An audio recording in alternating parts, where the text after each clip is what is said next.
एक बहू का संदेश आया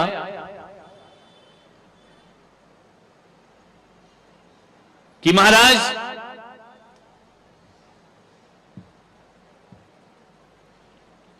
आपने कल बहुत कुछ बोला, थोड़ी हमारी भी विनती सुन लो।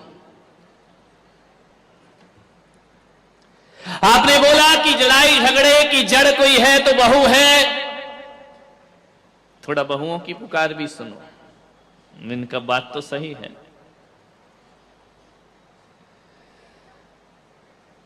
मैंने कहा समस्या क्या है?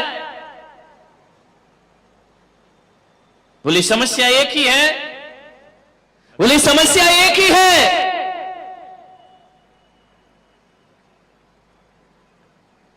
कि हमारी जो सासू है ना, वो मेरे बारे में अलग सोच रखती है, बहू के बारे में अलग सोच रखती है और बेटी के बारे में अलग सोच रखती है। समस्या यहां खड़ी हो जाया करती है। वह बहू के लिए कुछ और विचारधारा में जीती है और बेटी के लिए किसी और विचारधारा में जिया करती है। समझो थोड़ा सा। अम्माओ सुधर जाओ, गंगा नहाओ, ज्ञान की गंगा बह रही है। ध्यान रखिए।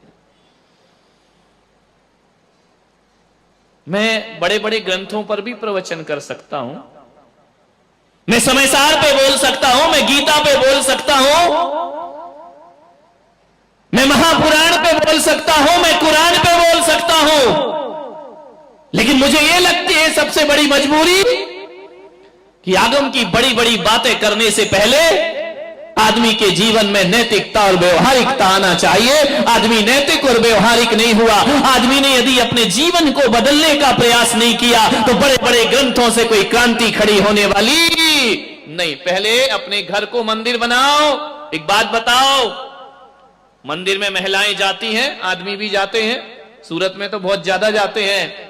एक बात बताओ, मंदिर जाते हो कितनी देर रहते हो मंदिर में? ईमानदारी से बोलो, जोर से बोलो ना, जेल की थोड़ी पूछ रहा हूं। 10 मिनट काहे को जाते हो भाई? जा ही मत करो। हाँ, आधा घंटा। इस उम्र में तो 1 घंटा रहना चाहिए। ध्यान रखिए, आप मंदिर जाते हैं, आदमी 10 मिनट रुकता है, 15 मिनट रुकता है, 20 मिनट रुकता है, ज्यादा से ज्यादा 1 घंटा, और जोर लगा दो 1.5 घंटा, 2 घंटे अम्मा जी हुई तो।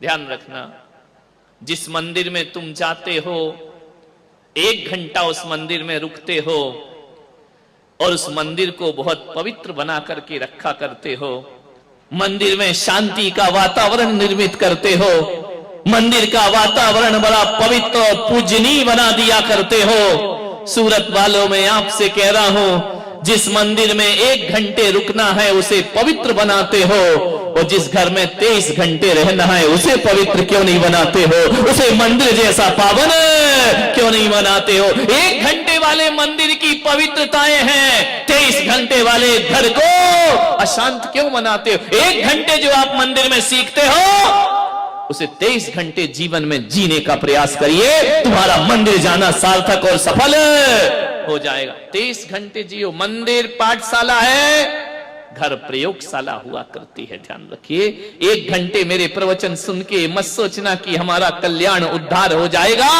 जो 1 घंटे मैंने दिया है उसे 23 घंटे जीने का प्रयास करिए, जीवन आपका धन्य हो जाएगा। 23 घंटे जियो।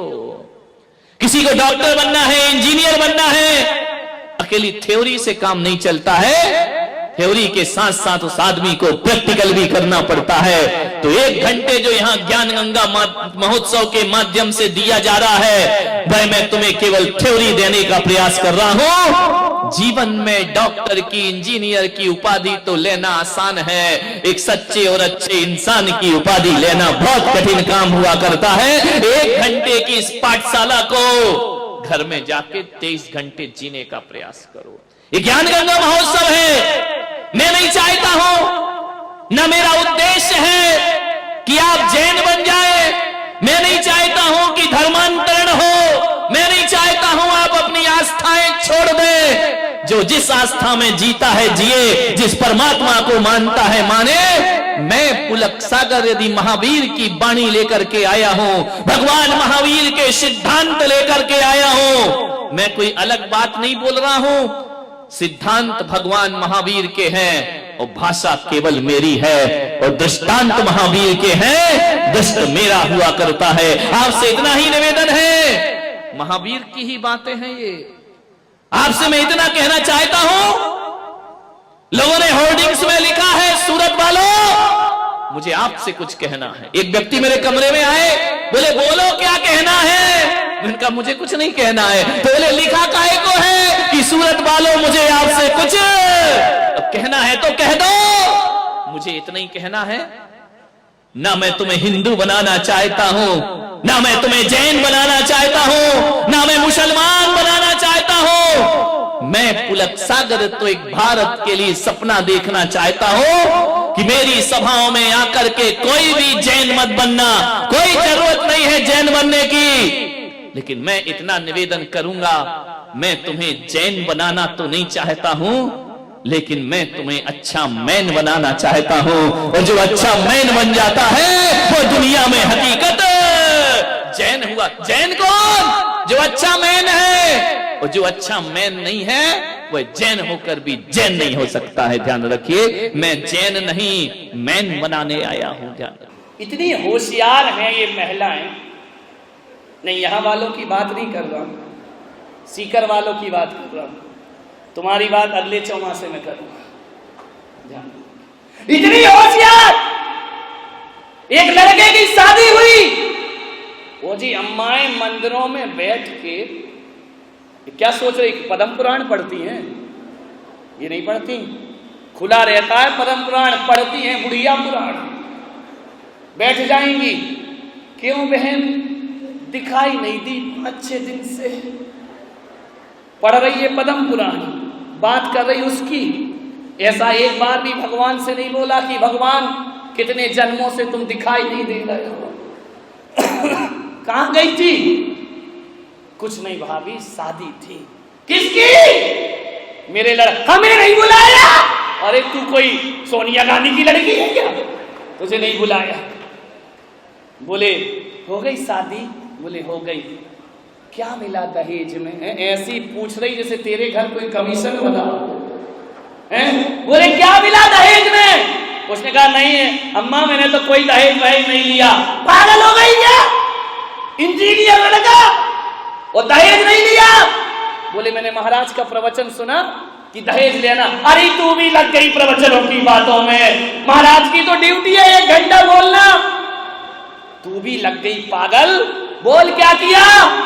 बोले एक साड़ी से ले आई हूं। महाराज ने कहा कभी दहेज नहीं। अरे महाराज के तो आगे पीछे कौन है? आगे नाथ ना पीछे फरार है। नंग धड़ंग महाराज उनकी बातों में लग गई। हीरा सा बेटा कौड़ियों के भाव में बेच दिया, आग लगा दी उसके दिमाग में। ध्यान रखना। और ऐसी प्यारी प्यारी बातें बोलेंगी, हीरा सा बेटा। जब हीरा सा था तो तेरे दिमाग में कीड़ा सा पड़ रहा था, अपनी लड़की दे देती। ध्यान रख, ये घरों में आग लगाने के काम है। मिले नहीं मिले दहेज, तुझे क्या लेना देना है? मंदिरों में बैठकर घंटा भर इसमें लगता है। तुम क्या सोचती है 2-2 घंटे धर्म करके आ रही है? बिल्कुल नहीं, बुढ़िया पुराण खुला रहता है। ध्यान रखिए, सोचिए आप कैसे घरों को आग लगाई जाती है। हीरा सा बेटा कौड़ी के भाव बेच दिया। मेरा होता लाखों रुपए लेती मैं दहेज में। ध्यान रखना, विचार करो, एक इतनी अच्छी सास के कान में कचड़ा डाल दिया। क्यों किसी का घर उजाड़ती हो? एक सास बैठकर मंदिर में बहू की बुराई कर रही है। मैं पहुंच गया, मैंने कहा क्या कर रही हो यहां बैठ करके? बोले महाराज कुछ नहीं कर रहे। तो मैंने कहा बहू की बुराई कर रही थी ना तू यहां बैठ के अभी? बोले महाराज आपने तो कहा था। अरे मैंने कहा मैंने कब कहा बहू की बुराई कर? बोले आपने ही तो कहा था कि एक गृहस्थ को दिन भर में 1 बार आलोचना पाठ जरूर पढ़ना चाहिए। दर्द तेरे की माथा बोले मैं तो आलोचना पाठ कर रही हूँ, बहू की आलोचना कर रही हूँ। अरे मेरी अम्मा, मैंने कहा आलोचना ही पड़ेगी कि कभी सामायिक पाठ भी पड़ेगी जिंदगी में? विचार करिए आप।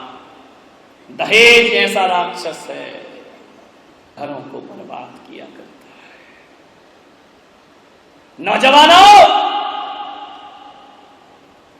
किसी की दौलत पर बुरी नजर मत रखिए। दुल्हन ही दहेज है, ध्यान रखिए। मैंने एक दिन कह दिया कि दुल्हन ही दहेज है। एक छोरा कमरे में आ गया, बोले महाराज आपने कहा था दुल्हन ही दहेज है। मैंने कहा हाँ।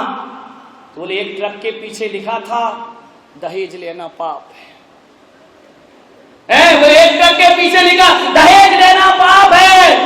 तो मैंने कहा क्या कहता है? बोले आप कह रहे दुल्हन दहेज है और मैं कह रहा हूं दहेज लेना, इसलिए दुल्हन मत लो, बिना दुल्हन के भी नोट मिले तो आने। ध्यान रखिए मान्यवर, खूब प्रवचन सुने, खूब माला फेरी, खूब पूजा की। बहू बेटी में भेद की रेखा रखोगी और बहू बेटियों में यदि भेद रखोगी और लड़के की ससुराल से धन की आस रखोगी, पाखंड है तुम्हारा पूजा पाठ धन दौलत। मान्यवर, दहेज लेने का मतलब है अपने बेटे को बेच देना, खुलेआम बेचना मांस का व्यापार है। एक बात ध्यान रखना, शराब पीना ही पाप नहीं है, मांस खाना ही पाप नहीं है, झूठ बोलना ही पाप नहीं है, दहेज लेना भी दुनिया में महापाप हुआ करता है। इसका बहिष्कार होना चाहिए, इसका जमकर प्रतिकार होना चाहिए, क्योंकि आपके एक दहेज के कारण गरीबों के घर का दिया बुझ जाया करता है। ध्यान